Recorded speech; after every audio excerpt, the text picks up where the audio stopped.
속지 않고 사는 인생이라는 말씀으로 함께 은혜를 나누겠습니다. 지혜는 선과 악을 판단하는 근거가 되고 생명과 죽음을 선택하는 능력입니다. 우리가 성경을 보면 두 가지 지혜가 있죠. 하나님이 주시는 지혜, 그리고 세상에서 사람들이 똑똑하다고 말하는 지혜, 이 두 가지가 있는 것이죠. 그래서 우리가 창세기 3장에 보면 뱀을 얘기할 때 간교하다라고 번역되는 말이 또는 지혜 있다라고 번역된다라는 것을 우리가 알 수가 있는 것이죠. 세상에는 동전이 양면에 있는 것처럼 하늘에 속한 지혜가 있고 땅에 속한 지혜가 있는 것이죠.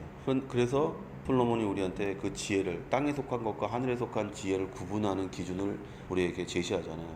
네 머리에서 나오는 것이 야훼를 경외해서 나오는 것이면 그것이 하늘의 지혜고, 네가 땅의 것을 추구하고 땅의 것에서 네가 부유함과 강건함과 성공과 축복을 바란다면 바로 그것이 땅의 지혜라고 우리가 잠언을 통해서 반복해서 읽을 수가 있는 것이죠. 그러므로 솔로몬의 잠언은 우리에게 무엇보다 지혜를 얻으라고 말합니다. 잠언 4장 7절에 지혜가 제일이니 지혜를 얻으라. 물은 너의 얻은 것을 가져 명철을 얻을지니라. 그러니까 제일 먼저 지혜다라는 것이죠. 지혜는 돈을 주고 살 수 있는 것이 아니다라고. 왜냐하면 야훼를 경외함으로 하나님께서 사람에게 그 하늘의 지식과 영적인 삶의 모든 것들을 가르쳐 주시는 것이 지혜죠. 그래서 만나는 하늘에서 내려오는 거야. 땅에 있는 것 같지만 그것이 하늘에서 내려와 땅에 있게 되는 것임을 우리가 보는 것이죠. 오늘 읽은 본문은 지혜의 두 가지가 있다고 말합니다. 세상에 속한 지혜, 곧 세상 지혜가 있고, 하나님께 속한 지혜, 곧 하나님의 지혜가 있다고 말합니다. 바울이 얘기하고 있어요. 세상에는 두 가지 지혜가 있다. 세상 지혜가 있고 하늘에 속한 영적인 지혜가 있다. 먼저 바울은 우리에게 스스로 속이지 말라고 말합니다. 스스로 속이지 마라. 그러면서 얘기합니다. 네가 지혜가 있다고 하는데 그 지혜가 뭐냐면 내가 시대의 표준이라는 거예요. 다른 사람이 다 그렇게 산다는 거예요. 그러니까 나는 지혜로운 사람이다. 왜? 다른 사람이 다 그렇게 사니까. 외눈박이 나라에서 두 눈 가진 사람은 병신이잖아요.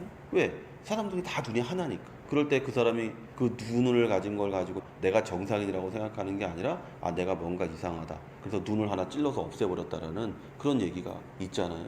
세상은 그런 것이에요. 세상에 표준적인 게 있죠. 그렇게 살아야 된다라고 말하는 것이 있죠. 그것이 좋은 것이든 나쁜 것이든 그거는 세상적인 기준인 것이고, 세상의 기준에서 지혜로운 것이 있는 것이고 하나님 기준에서 지혜로운 것이 있는 것이죠. 성경은 우리에게 하나님 기준에서 지혜로운 것을 살라고 말하는 것이지 세상의 기준에서 좋은 것을 살라고 말하지 않습니다. 사람은요, 언제나 자기를 합리화하려는 잘못된 사고방식을 가지고 있습니다. 자기 합리화의 특징이 뭐냐면 저 사람도 그렇게 산다라는 거예요. 왜 나한테만 그러냐고. 다 그렇게 하는데 어떤 일이 터졌을 때 내가 잘못했습니다라고 하는 것이 아니라 왜 나한테만 그러냐고. 다른 사람도 다 그렇게 사는데. 그게 바로 시대의 기준인 거죠.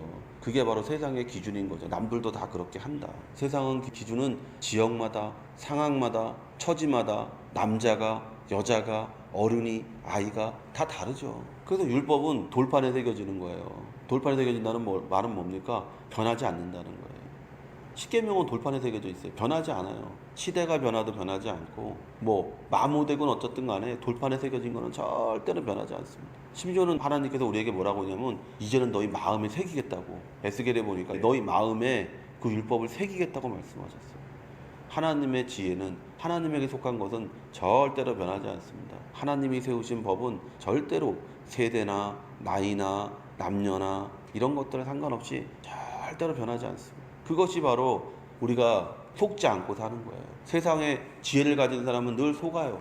세상에 속고 자기에 속아요. 그러나 우리가 하나님의 지혜를 가지면 절대로 속지 않는 사람이 된다는 것이죠. 절대적 표준을 갖고 절대적 기준을 가지고 사는 사람이라는 거예요. 하나님의 표준, 하나님의 기준을 갖고 사는 그런 인생이 된다는 것이죠. 사람들은 사람들 앞에 자신을 숨기며 삽니다. 사람들 앞에 자신을 숨기는 것으로 끝나면 그래도 괜찮습니다. 자기 자신을 자기에게 숨기며 사는 것이 인생이에요.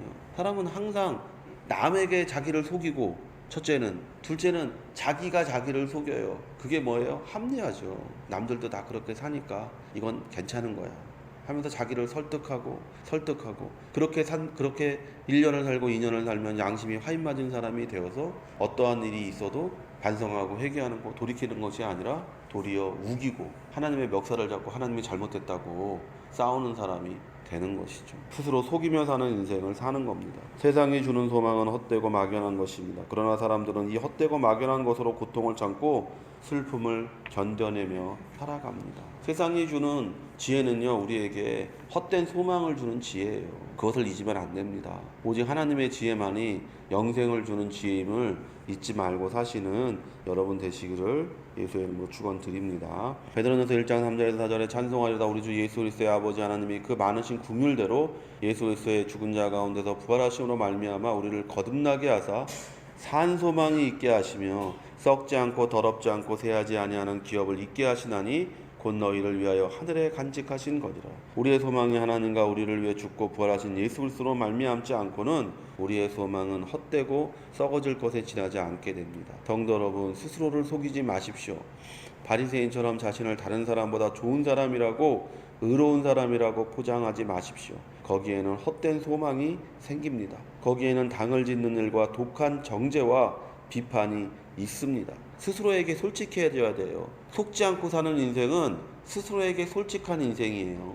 회개하는 자에게만이 천국이 가까이 있는 거예요. 예수님이 오시자마자 회개하라고 말씀하신 이유가 그거죠. 너를 대면해라.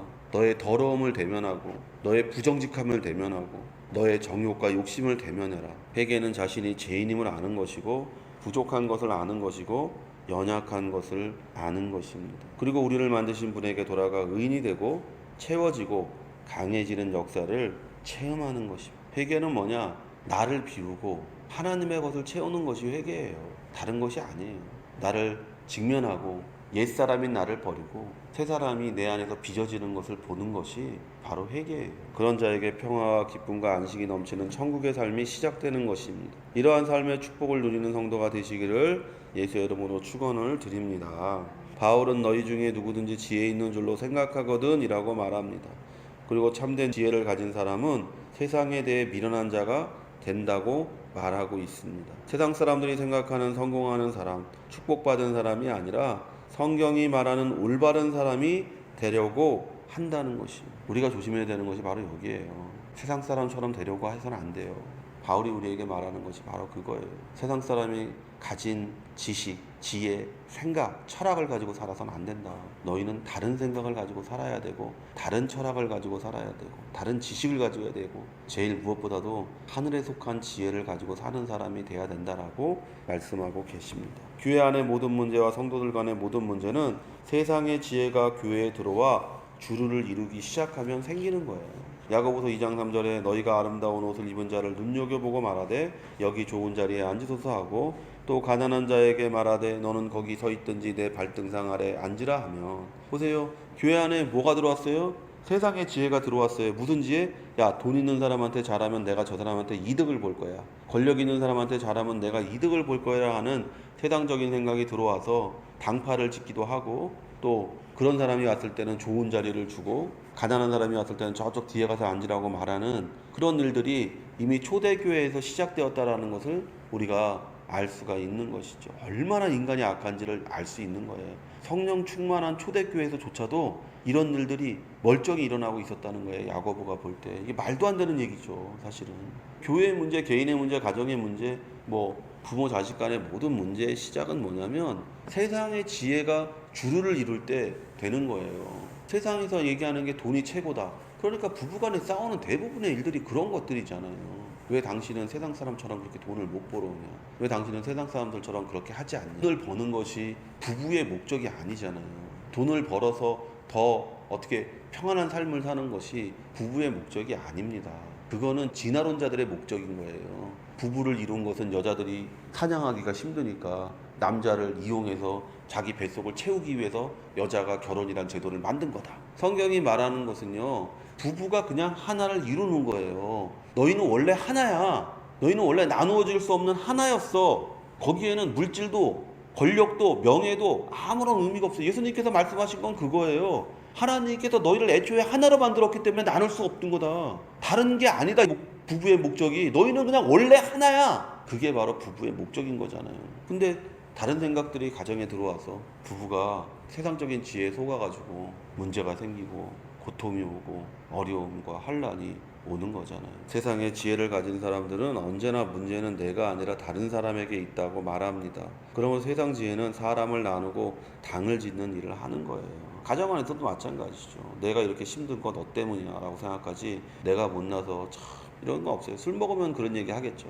아유 미안하다 내가 못나서. 그러나 멀쩡한 정신이 됐을 때 부인이 어제 네가 술 먹고 네가 못나서 우리 이렇게 어렵다 그랬잖아, 너 때문에 우리가 이렇게 힘들다고 그랬잖아, 그러면 남편이 아마 주먹 들면서 때리려고 그럴 거예요 아내를. 무슨 햇소리, 내가 술 먹고 햇소리 한 거지 이게 어딨어 막, 너 때문에 내가 힘들지 이러면서 싸우는 거예요. 세상의 지혜를 가진 사람은 자기를 속이고, 자기를 속이기 위해서 모든 책임을 다 남에게 떠넘기는 거예요. 사회가 문제가 있다, 교회가 문제가 있다, 가정에 아내가 문제가 있다, 자식이 문제가 있다. 아담과 하와가 선악을 알게 하는 나무의 가시를 먹은 후에 서로를 향해 비난과 정죄를 하는 모습을 우리는 알고 있습니다. 지금 내 마음에 다른 사람을 향한 미움과 비난과 정죄의 마음이 있다면 우리는 세상 지혜 가운데 살고 있는 거예요. 성도 여러분, 그러므로 바울은 우리에게 세상에 대하여 미련한 자가 되라고 말합니다. 세상에 대해서는 바보가 되어야 된다고 말하는 거예요. 세상의 법칙을 따르지 않는 사람입니다. 세상의 법칙은 자기가 하나님이 되는 삶입니다. 세상의 중심은 자기 유익이 중심이 되는 삶입니다. 세상의 중심은 욕심을 이루며 살아가는 삶입니다. 그러나 우리는 그 나라와 그 의를 구하는 삶을 사는 사람이 돼야 됩니다. 세상에서는 바보 같은 삶을 살아야 돼요. 그러려면 어떻게 됩니까? 성경으로 돌아가서 절대 진리인 성경의 말씀을 붙잡아야 되는 것이죠. 하나하나 성경적인 정의, 성경적인 생각, 성경적인 그 사상과 지식과 철학을 가지고 있을 때 그 사람이 정말 속지 않고 살아가는 인생이 되는 것이죠. 우리가 저주 가운데 있는 이유가 무엇입니까? 마귀가 우리를 와서 속였잖아요. 그래서 우리가 지금 이 고통과 이 아픔과 죽음에 대한 두려움과 공포 가운데 살고 있는데, 왜 지금도 여전히 세상 지혜에 속아서 여전히 그 고통의 길을, 그 절망과 마침내 허무함으로 끝나는 인생의 길을 가려고 하십니까? 돌이켜 다시 속지 않는 인생이 되어서 하나님의 지혜 가운데, 하나님께서 우리를 예비하신 것 가운데 늘 넘치는 복된 인생을 살아가는 여러분 되시기를 예수의 이름으로 축원을 드립니다.